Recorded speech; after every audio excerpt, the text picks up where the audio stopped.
ওপারটা বুঝতে পারছেন সবুজের রেখাটা,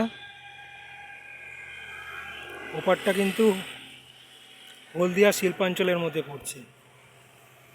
ওই যে টাওয়ার দিয়ে শুরু করে সবুজ রেখাটা, চলুন একটু হাঁটি। আমি প্রপারলি রিভার সাইডে রয়েছি, ডায়মন্ড হারবার রিভার সাইড। ডায়মন্ড হারবারের সাইড দিয়ে যে রোডটা সোজা বেরিয়ে যাচ্ছে, ওই যে প্রপারলি ওই এলাকাটা কিন্তু প্রপারলি হলদিয়া শিল্পাঞ্চলের মধ্যে। কারণ গঙ্গার এপারটা হচ্ছে ডায়মন্ড হারবার আর ওপারটা হচ্ছে হলদিয়ার মূল যে অঞ্চলটা। এবার তারপরে ওখানে প্রচুর আইল্যান্ড রয়েছে, দ্বীপ রয়েছে, অন্যান্য জিনিসগুলো রয়েছে।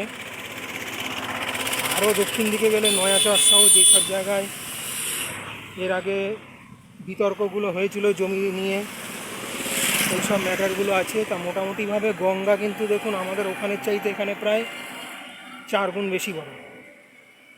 আমাদের ওখানের যে গঙ্গা, সেই গঙ্গা চাইতে এখানে গঙ্গা কিন্তু 4 গুণেরও ওপরও বড়। আর ওই যে দূরে যেটা দেখা যাচ্ছে মোহনা,